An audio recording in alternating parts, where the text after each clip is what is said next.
Assalomu alaykum. Sizda ham shunday holat bo'lganmi?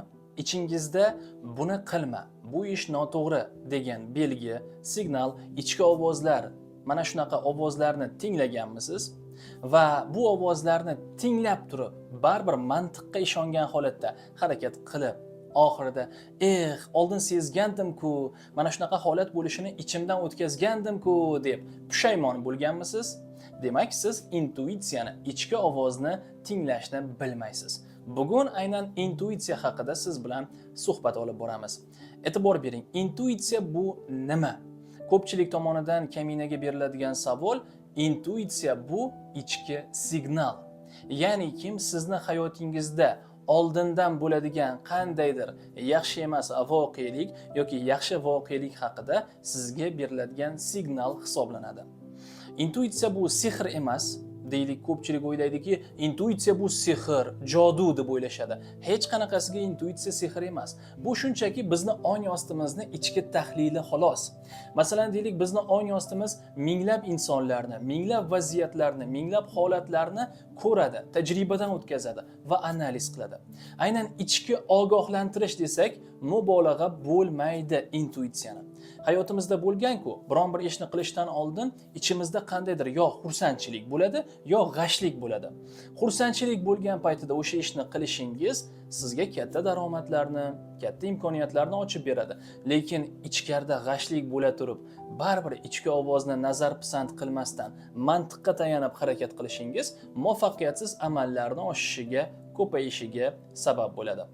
Intuitsiyani bloklanib qolishini ham o'zini sabablari bor. Intuitsiya bizani ichki sezgilarimiz yoshlik paytlarimizdan bloklanib qolishi mumkin ekan. Birinchidan, bolalikdagi travma. Ya'ni siz o'z fikringizni aytishga harakat qilasiz, kattalar tomonidan rad etilasiz.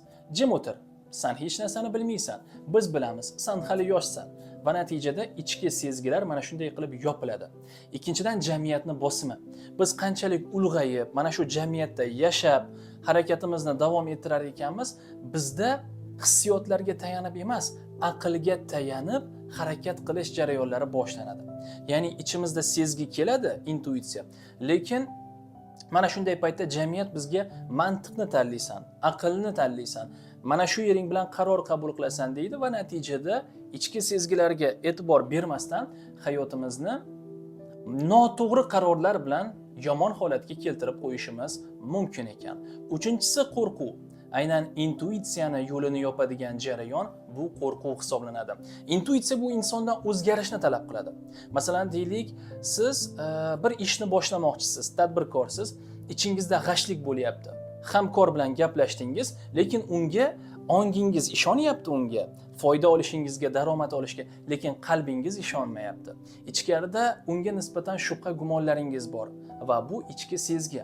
Lekin ichki qo'rquvlar tufayli siz bu vaziyatda noto'g'ri qaror qabul qildingiz va hamkorga aldandingiz. Bu oddiy misol. Mana shunday qilib intuitsiya sizda pasayishda davom etadi. 3 ta sabab tufayli. Intuitsiya bizga qanday signal beradi? Ya'ni ichki sezgilarni qanday aniqlashimiz mumkin? U baqirib, shallaqa ayolga o'xshab yoki shallaqa erkakka o'xshab baqirib bizga xabar bermaydi. Bizga shovqin ko'tarmaydi. Shunchaki ichki hissiyotlar, ichki sezgilar, ichki jarayonlaringizga e'tiborli bo'ladigan bo'lsangiz, intuitsiya aynan mana shu vaziyatlarda sizga belgi beradi. Ya'ni sezgilar orqali. Masalan, deylik, o'zimda qanday bo'ladi? Biron bir ishni boshlamoqchi bo'lsam, yangi ishni, hissiyotlarga e'tibor qarataman, ichimga. Ichimdagi hissiyotlarga e'tibor qaratganimda, agarda o'sha yangi boshlayotgan ishimga nisbatan noxushlikni, yaxshi emas hisni, g'ashlikni agar ichimda his qiladigan bo'lsam, tabiiyki bizda nima paydo bo'ladi? Tabiiyki intuitsiya belgi berayotgan bo'ladi. U ishni boshlama deb. Mana shundan bilib olsangiz ham bo'ladi. Intuitsiyani rivojlantirsa bo'ladimi? Albatta, rivojlantirsa bo'ladi. Intuitsiyani rivojlantirish, ichki sezgini kuchaytirish orqali siz hayotda muhim qarorlar qabul qilishni va ming dollarlab pullaringizni saqlab qolishni, salomatligingizni asrashni va o'zingizni noqulay vaziyatlardan saqlashni o'rganasiz.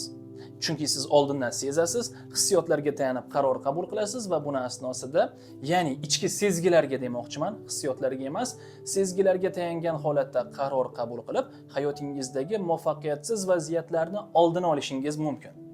Aynan intuitsiya haqida qisqacha ma'lumotlarim shulardan iborat edi. Aytgancha, intuitsiya bo'yicha shogirdlik dasturimni qabulini boshlayapman. Shogirdlik dasturimizda intuitsiyani qanday ochish mumkin, qanday rivojlantirsa bo'ladi, mana shular to'g'risida siz bilan suhbatlashamiz. Izohlarda Telegram kanalimning silkasi bor. Telegram kanalimga ulanib qo'ying va intuitsiya bo'yicha shogirdlik dasturimda o'qib, siz ham aynan vaziyatlarni oldindan his qilishni o'rganishingiz mumkin. Hozircha shu. Videoga like bosing, obuna bo'ling va keyingi darslarda ko'rishguncha omad siz va bizni aslo tark etmasin. Salomat bo'ling.